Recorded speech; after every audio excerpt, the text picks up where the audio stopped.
起来做线上主日学的时候了。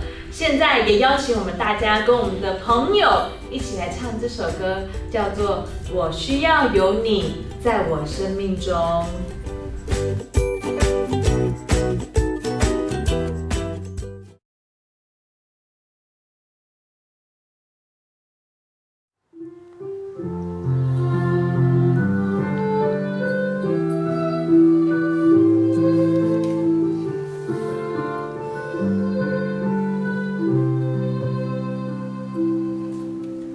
主，求你保守我的心，我的意念，使我能够遵行你旨意。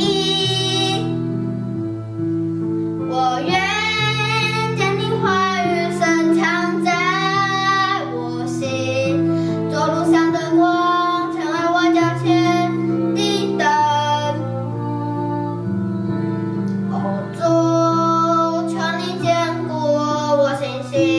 我的力量，使我得以勇敢向前行。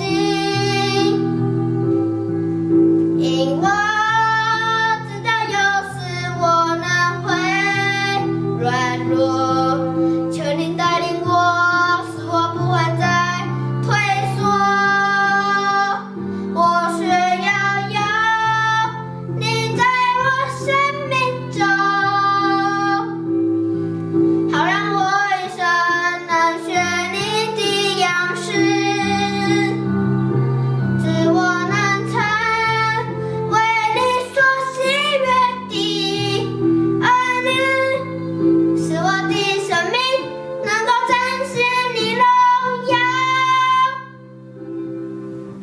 主，求你保守我的心，我的意念，使我能够遵行你旨意。我愿将你话语深藏在我心，走路上的光，成为我脚前的灯。主。我的力量，使我得以勇敢向前行。因我知道有时我能会软弱，求你带领我，使我不会再退缩。我需要有你在我生命中。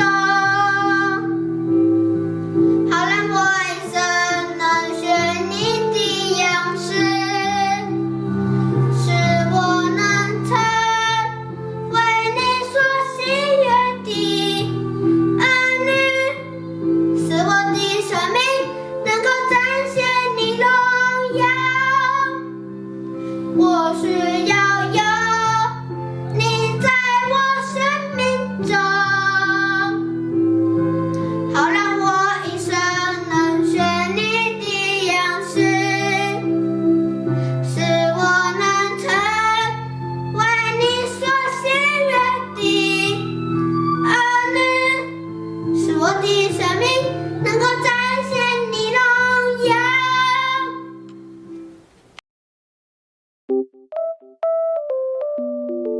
哇，谢谢家庭带我们做那么好的敬拜。我们每一个人真的都需要有上帝在我们的生命中，帮助我们活出一个更美好的样式。好，那大家，我们今天就要来一起看今天的故事咯。那不知道大家还记不记得上周雅茹传道讲了什么呢？雅茹传道讲了上帝创造世界，然后还造了亚当，而且给亚当很多礼物，对不对？那接下来又发生了什么事情呢？我们一样先来听一段图画书。树和我，大家好，我的名字叫夏娃，我和我的丈夫老当一起住在伊甸园，这里是一座美丽的花园，这里有好多好多的果树，树上有好吃好吃的水果，我需要的一切，这边全部都有。住在这里真是太棒了，我真感谢上帝。就在这个时候，有一条蛇鬼鬼祟祟地爬到了夏娃的身边，奸诈狡猾地对他说：上帝真的禁止你们吃园子里任何果树的果子吗？夏娃回答说：园子里树上的果子我们都可以吃，唯独中间的那棵树，它的果子我们不能吃，不然我们都会死。蛇对夏娃说：不见得吧，你们不会死。上帝这样说，是因为他知道你们一吃了那果子，眼睛就开了，你们会像上帝一样能够辨别善恶。你要不要尝一口看看呢？从此之后，夏娃的眼光再也离不开那棵树了。夏娃心里想着，或许真的就像蛇所说的，吃一小口看看，应该不会怎么样吧。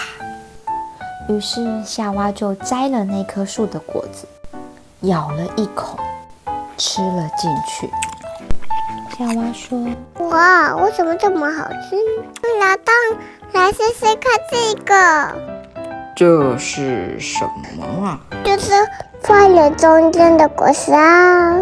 可是我们不是不能吃那棵树的果子吗？夏娃说：我吃了一口，我没有死掉啊。于是在夏娃的劝说之下，亚当也吃了那个果子。亚当、夏娃他们两个人的眼睛就明亮了，才知道自己是赤身露体，便拿无花果树的叶子为自己编做裙子。这时候，耶和华神呼唤亚当，对他说：亚当，你在哪里？主啊，我在园中听见你的声音，我就害怕，所以我就藏起来了，因为我赤身露体。谁告诉你赤身露体呢？莫非你吃了我吩咐你不可吃的果子吗？亚当回答说：你所赐给我与我同居的女人，她把那树上的果子给我，我就吃了。耶和华神对夏娃说：你做了什么事呢？都是蛇引诱我，我就吃了。耶和华神对蛇说：你要为这件事受惩罚，在所有动物当中，只有你受这诅咒。从现在起，你要用肚子爬行，终身吃尘土。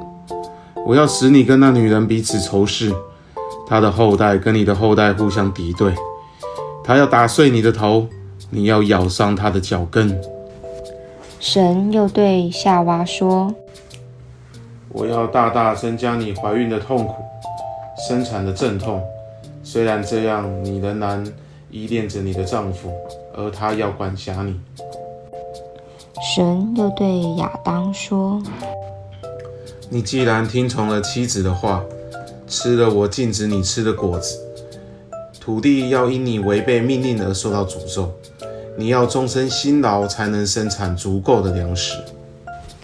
在那之后，上帝把亚当、夏娃赶出那美丽的伊甸园。虽然如此，上帝还是很关心亚当和夏娃，只是他们的生活变得非常非常辛苦。亚当、夏娃说：我多么希望自己当初能够顺服上帝，并且做出正确的选择，我们非常后悔。我们听到了，原来当上帝造了亚当，也给亚当一个妻子之后，伊甸园里面发生了一件人类史上最早的诈骗的案件。那雅茹传道今天就是要跟大家一起来细看，到底这只蛇它是用什么样的伎俩，让原本跟上帝生活在一起很快乐的人，突然没有办法再完全的相信上帝，甚至开始远离上帝。我们知道上帝一开始在园子里面设了一棵分别善恶的树，是他告诉亚当说，这棵树就是你们还不可以吃，因为你们吃的时候会死掉，会对你们的生命不好，所以不能吃，是保护你们的安全。我们不知道为什么上帝不能让亚当还有他的太太来吃这个果子，因为上帝还没有跟亚当说原因。但今天蛇又先抓紧了这一个上帝没有讲清楚的地方，先来试探亚当他的妻子。他就先说了第一句话，这就是诈骗的第一个步骤，就是把上帝的话颠倒，而且假装自己是为对方着想。这条蛇呢，他就去找女人，跟她说：“嘿，这个园子里面不是所有的东西你们都可以吃啊？”夏娃听了就觉得，不对啊，这跟上帝讲的命令不一样。于是他那个时候还没有被骗，他就跟蛇说：“哦，不是你讲的这样，是所有的东西我们都可以吃，只有那棵分别善恶的树，我们不能吃，也不能碰，因为会有不好的结果。”哇！可是呢，当我们听到夏娃说这一句话的时候，就发现其实她的心思已经稍稍的受蛇影响了。因为蛇把上帝的话颠倒讲之后，我们发现夏娃她自己又讲一次的时候，上帝没有说善恶果不能碰哦，但是夏娃她就说，蛇不准我们吃，也不准我们碰，好像她心里暗暗的觉得这个限制有一点严格哎，但其实上帝并没有那么的严格。我们也不知道是不是其实他们可以切开善恶果看看，或是摸摸看善恶果，或是闻闻看。但是夏娃这边有点被蛇影响了，他就说：“哦，不是你讲的那样，但是的确上帝不准我们吃这个果子，还不能碰哦。”那这个时候蛇看到夏娃在一些想法上已经不是照上帝原本颁布的意思了，甚至已经自己有了一些调整或变化，他就觉得很好，可以进一步进攻。他就接着要让女人来开始怀疑他们的造物主。蛇就跟夏娃说：“其实你们可以吃啊，上帝说你们吃了这个果子会死掉，是骗你们的，因为他不想要你们跟他一样可以分辨是非对错，才不准你们吃啊，免得你们吃了之后跟他一样聪明。”哇！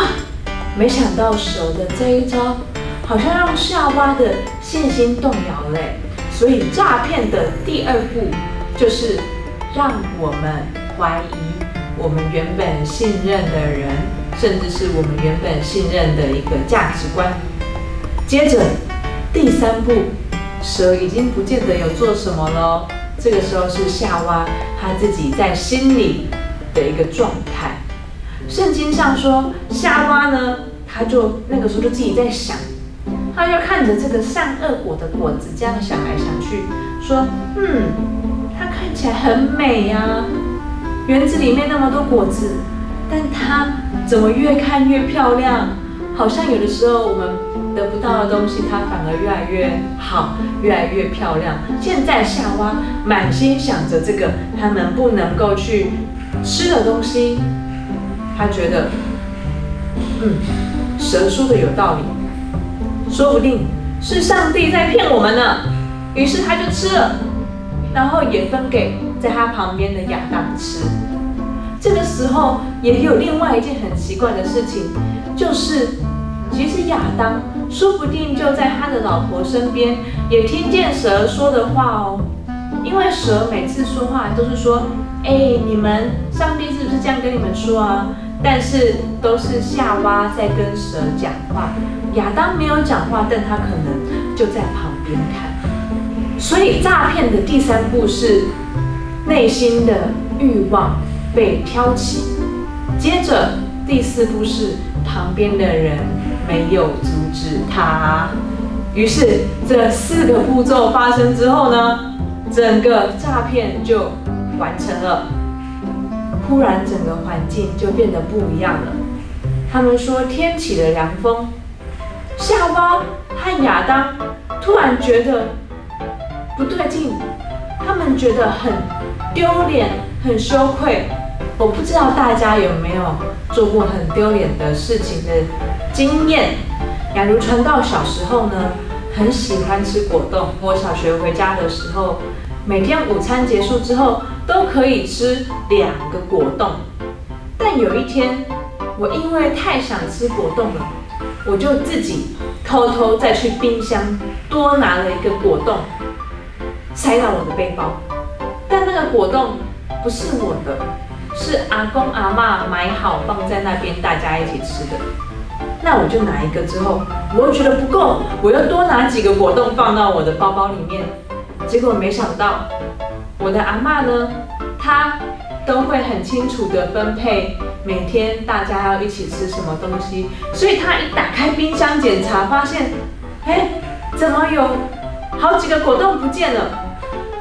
那个时候，我根本不敢说话，甚至我就很低调，假装什么事都没发生，假装在忙自己的事情。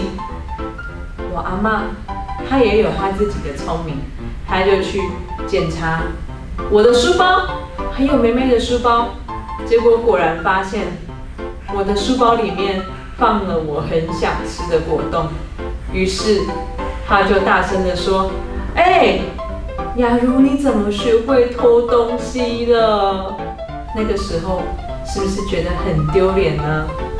所以其实当我们做了爱我们的人跟我们约好不能做的事情的时候，我们心里多少都会害怕被发现，我们也会害怕去面对那个照顾我们的人。好啦，亚当夏娃他们现在不敢见上帝，但是上帝呢，每天都会来园子看看他们，当然就找到了亚当和夏娃啦。他们很丢脸的走出来，上帝就知道这件事情哪里不对了，于是他们在吃果子的这件事上背叛了上帝。那他们去见上帝之后呢，上帝当然又先搞清楚状况啦，他就先问亚当夏娃到底发生了什么事情。结果没想到他们吃了这个果子之后，感情也变差了耶。亚当开始说都是这个女人的错，而且是你造给我的女人的错。所以这个亚当不只骂他自己最亲爱的妻子哦，他还顺便骂上帝做得不好。哇，所以吃了这个果子之后，好像的确有某一种能力出现，但是其实是他们开始学会把自己变得很高很大，都用自己的眼光去判断很多事情。所以亚当开始会怪他的太太咯。那他的太太呢，也说不是我的错，是这只蛇的错。他们开始会责怪各种地方的不是，而没有办法再像原本跟人有好的关系，跟动物有好的关系，甚至跟土地有好的关系。而这些关系的变化，其实也就表达出现在他们这种已经有骄傲、高傲在里面的心，并没有办法跟上帝一起合作来管理这片园子了。因为一个骄傲的人，一个只想着自己的人，他会伤害他亲爱的人，他会伤害环境，那他当然更没有办法尊重上帝，因为他觉得自己想的比上帝想的还好。上帝就先让亚当夏娃离开伊甸园了。那上帝呢，在园子外面培养他们，训练他们，甚至找到方式把他们救回来之后，他们就可以有这个新的力量，继续跟上帝一起活在像伊甸园一样美好的地方，然后跟上帝一起工作。今天我们看到了人是怎么从原本听上帝的话的人，慢慢的被欺骗、引诱而离开上帝。第一个步骤是什么？第一个步骤是引诱我们的声音，就像蛇一样，它会假装它是为我们好，然后把上帝的话反着讲。我们本来是有人爱的，他就说，是不是都没有人爱你啊？我们本来生命是觉得满足的，他说，你这样子好像还不太够哦。这是第一个会发生的过程。第二个，当我们好像有一点受他影响之后呢，他就会让我们怀疑上帝，或是让我们怀疑我们原本所信任的人。而当这样的怀疑出现的时候，第三个，我们自己内心在判断的时候，我们没有再进一步去跟上帝对话，我们没有进一步去想说，我可以多问不同的人，我可以问另外一些也很重要、也很爱我的人的时候，我们心里常常就被我们内心的另外的一些欲望，或是好奇，或是情欲拉走了。我们就觉得，做这样子好像更好呢。第四个，有的时候我们周遭也有一些冷眼旁观的人，他没有及时的拉住我们，就算他知道我们在做的事情，也不见得是好的。因此，当这4件事情发生的时候，我们就很容易更严重的进入试探里面，你有可能会走入跟上帝隔绝的一个状况。但是好消息是，上帝在人类离开伊甸园之后，还是常常照顾人，跟人类互动哦。只是人会有更多在罪恶里面的挣扎，而且也不见得会那样子马上就愿意相信上帝，因为这种背叛、骄傲的种子，就好像已经在每个人的心里面发芽一样。所以在今天的故事里面，雅茹传道邀请大家，包含我自己，也一起来学习、了解试探是怎么开始的。也愿我们的心在面对试探的时候，每一步都能够再次找上帝问清楚。我们的神一定会把我们需要的告诉我们，教导我们，只要我们敢求，我们敢问。那我们就一起来做一个结束的祷告。亲爱的天父，今天我们看到亚当和他的妻子夏娃是怎么样的被引诱的声音引发自己的怀疑，甚至是欲望，所以离开了你。但是主，我们也从圣经里面知道，你是常常愿意陪伴我们，甚至在我们背叛你的时候，你更是差遣耶稣基督来救赎我们。所以恳求主帮助我们这些在学习认识你的人，不要忘记任何大大小小的事，我们都可以问你，向你祷告，尤其是面对试探的时候，帮助我们不要怀疑你，能够勇敢的来跟你讨论之后，做生命中许多很重要的决定。愿你保守我们的脚步，也愿你使我们的心能够坚定的相信你。谢谢主，我们这样祷告是奉耶稣基督的名，阿们。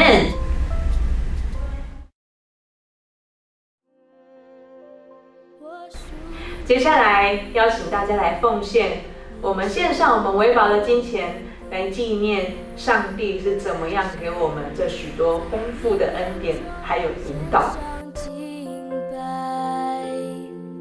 定睛在你的柔美，世上一切变难淡，除你以外，我还能有谁？我属于你，你是我永远的父。亲爱的主耶稣，谢谢你让我们又过了一个既快乐又充实的礼拜。现在我们要向你祷告，希望你能听到我们真心的祈祷。近年来，因为武汉病毒造成了不少人的死亡，我们真心的向你祈祷，这波疫情不要影响到开学，也希望在今后上学的日子，可以让在台湾的每一位学生都不要被邪恶的病毒打败，更是让世界的疫情能够平息。主啊，请你宽恕我们这礼拜下来所有的过犯，也希望在下一个礼拜我们能脱胎换骨，成为一个诚心的人，并认真的领受你所要告诉我们的每一件事。最后，我们要献上最真诚的心来服侍你，奉主耶稣基督的名，阿们。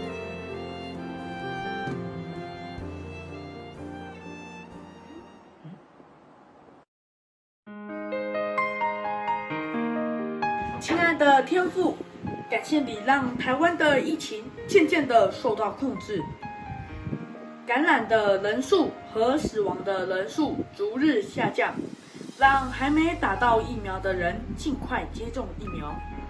我们满心期待能够快恢复正常的生活，让教会中每个家庭的生活和经济都能得到主你的保守和眷顾。每位同学跟家人都能和谐相处，感谢主，每个主日让我们可以一起在线上传道、说故事，跟老师好好的学习。最后，希望可以快回到教会，跟大家一起上主日，做劳作、玩游戏。小孩这样祷告，奉耶稣基督的名，阿们。